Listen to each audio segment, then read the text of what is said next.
They don't have to reinvent everything. There are people out there that have already moved along that pathway. And what we try to do on a regular basis is connect people who are learning with people who are experienced. Hello again. This is episode 165 of the Community Broadband Bits podcast from the Institute for Local Self-Reliance. This is Lisa Gonzalez. Next Century Cities, a coalition of over 100 local governments across the U.S., seeks to share information and resources so they can improve connectivity within their communities. The organization, led by Deb Sosha as executive director, and our own Chris Mitchell as policy director, recently released a policy agenda titled Connecting 21st Century Communities, a Policy Agenda for Broadband Stakeholders. The document is filled with recommendations for local, state, and federal government, as well as philanthropic and community organizations. This week, I interview Chris and Deb about the document and why they chose to publish it, and we focus on some specific elements of policy agenda. You can download the document at nextcenturycities.org/resources. It's worth adding to your library. Check it out. Now here are Deb, Chris, and I discussing Next Century Cities' new policy agenda. Welcome again to the Community Broadband Bits podcast. This is Lisa. I've managed to wrangle the microphone away from Chris. Today he's going to be one of the interviewees. We are going to be talking with Deb Sosha, Executive Director of Next Century Cities. And since Chris is Policy Director of Next Century Cities, one of his many hats, he is also going to be answering some questions. We're going to be talking about their July publication, Connecting 21st Century Communities, a policy agenda for broadband stakeholders. Welcome, Deb. Thank you. Nice to be here. Hey, Chris. Hello. So, Deb, it's been about a year since we last spoke with you, and at that time was when you and Chris were talking as Next Century Cities was being launched in Santa Monica. And the organization has grown quite a bit since then. So, you want to just give us a quick little update on what's happened in the past 10 months or so? Sure. Well, when we last spoke, we had 32 cities as members. We now have 107, and it's been less than a year. And so what we're discovering is that there's a lot more of a need for this type of opportunity for cities than we imagined there would be. We always thought there'd be a need, but it's more significant than we thought. And we have cities calling us every day saying, can you help us? Can you help us?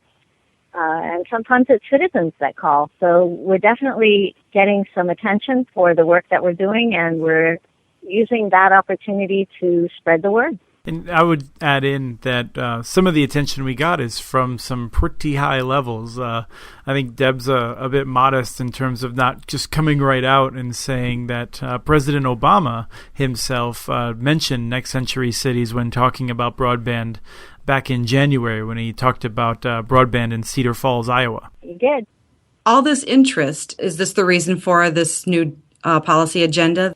I think we actually always planned to do this. I think that it's really good timing for us because it's very helpful to our cities. And I'm going to let Chris talk a bit about the origin. You know, one of the questions we often get from people is, what can we do? And we try to tackle that in a number of ways. And one is by looking at what different levels of government could do, the local level, most often cities, but also counties. What can the state level do, and what can the federal government do? But we didn't stop there. Then we also looked at what philanthropy can do, recognizing, of course, that Lisa, you, me, Next Century Cities, a lot of the organizations that have been key to moving broadband policy forward are funded by philanthropic organizations, big foundations, and others. So we looked at things that the philanthropies can do. And then we also looked at what communities could do in terms of, maybe you're not the mayor, but you can do something still in your community if you organize people around it. And so we tried to make sure we reached beyond just traditional government levers and offered suggestions for how just about anyone can plug in to try and make a difference in improving internet access. Let's go back a little bit to, you're talking about some things that local government can do. In the report, you referred to particular municipal codes, any particular recommendations that you felt really stood out, maybe something that a lot of places just don't think to implement, that you feel are very strong recommendations? I get calls almost every day, including today, from people who say, what should be my first step? What should I be thinking about? And really, one of the first things I ask is, do you have a dig once or a joint use policy? And in the past week, I have spoken with 2 different cities and towns where folks didn't know what that was, right? It's an important part of this process. And so we want to give everybody those resources and those opportunities and best practices, because no matter what choice you make moving forward, whether you're going to work with an incumbent, build your own, have a public-private partnership, a dig once policy is a good decision. And so I would say that's the one that I find probably the best early first step that cities can be making, because it will help you in no matter what approach you choose. Yeah, I tend to favor that one as well. I think it's also worth noting as a reminder for people that Next Century Cities is a group of cities that is pretty comprehensive, from small cities to large cities, from cities that have built their own networks to cities that have partnered with entities like Google. And so trying to come up with suggestions that would fit each type of city was a bit of a challenge, although I think we did find those. Something that cities can do that benefits the private sector, whether that's the big companies or small independent providers that are trying to find ways of competing in the modern era, is to make sure that the local government is efficient when it comes down to permitting and rights of way access and that sort of thing. And I think, we are still trying to come up with really great models for what that looks like. But I think a city doesn't necessarily need to have the exact final policy it's going to embrace. I think if they start looking and iteratively trying to improve on their existing policies, that's probably a good step. But just making sure that those who would want to invest don't have a big headache, it's good. I'll say that just the caveat is not every community has a private provider that's willing to invest, but where there are some, we want to make it easy on them. We're just trying to find the easiest pathway to support our cities, and they don't have to reinvent everything. There are people out there that have already moved along that pathway. And what we try to do on a regular basis is connect people who are learning with people who are experienced. Cities that are experienced, we find, are really happy to help. And that was one of the things that I like about this particular paper, is that it's short on explanation and long on examples. And I think that's really helpful to the communities that pick it up and look at it. For every particular type of suggestion and recommendation, there's some sort of example, some sort of community that whoever it is that's using the agenda can say, hey, look, we can get in touch with these people and find out how they did it. That's something that Deb has really emphasized in a variety of ways. But when Deb became the executive director for Next Century Cities, Next Century Cities was going to be shaped by the executive director. And I think Deb really has focused on making sure that cities have a real ally in terms of being able to find out answers, not just sort of generic thoughts about something, but actually saying, I can connect you with the right person or the right city to make sure that you can get the answer you need. I noticed also in the report, when we move on to state level recommendations, there's a little bit more about coalitions and partnerships. Was there a reason why you chose to put in the state section a lot of recommendations about partnerships and working with other organizations? In general, when we were shaping the state section, I think you'll see a philosophy that mayors are really the best leaders in this area. And so a lot of the state policies that we were encouraging were ones where the state would be getting out of the way and making sure that it was not impeding progress when communities choose to step up. Beyond that, I think we were looking at the ways in which states can try to use their sort of large geographic area and the fact that they're a bit removed from the ground level to focus on solutions like making sure that if a community builds a great network, it can get out of its town and to the larger network.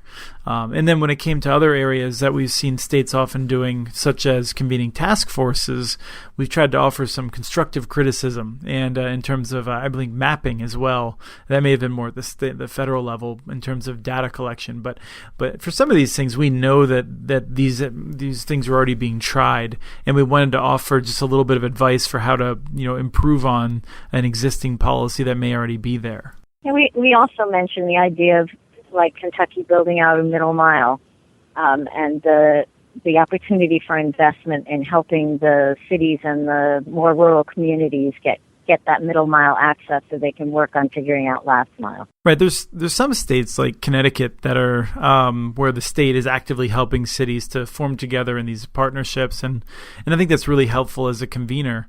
But fundamentally, I think being next century cities, we're most excited about the leadership that mayors can put forth and city councils can put forth and even county commissioners. And so that's really, the document really springs from those sorts of goals and excitement. I didn't see a whole lot in this document about funding.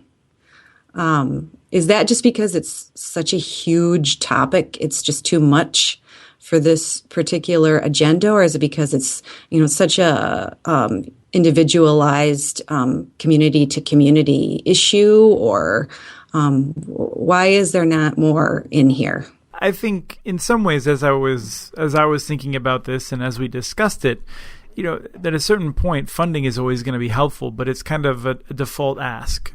And it's also, in some cases, a very hard ask for states that are struggling. So we mentioned some of the states that are funding. For instance, Massachusetts put a lot of money into middle mile. Minnesota put a little bit of money into expanding rural access. So we cite those as examples. But fundamentally, I think we also wanted this to be a very realistic document, and saying to states you should put $500 million in as New York is doing. Well, that's not something a lot of states can do right now. There'll always be the need for funding, and I think part of what we're hoping to help people think about is how do you creatively find those opportunities, in addition to anything we can expect and hope for from state or federal government. What other opportunities are available? So we aren't waiting for that as as the doorway into making change.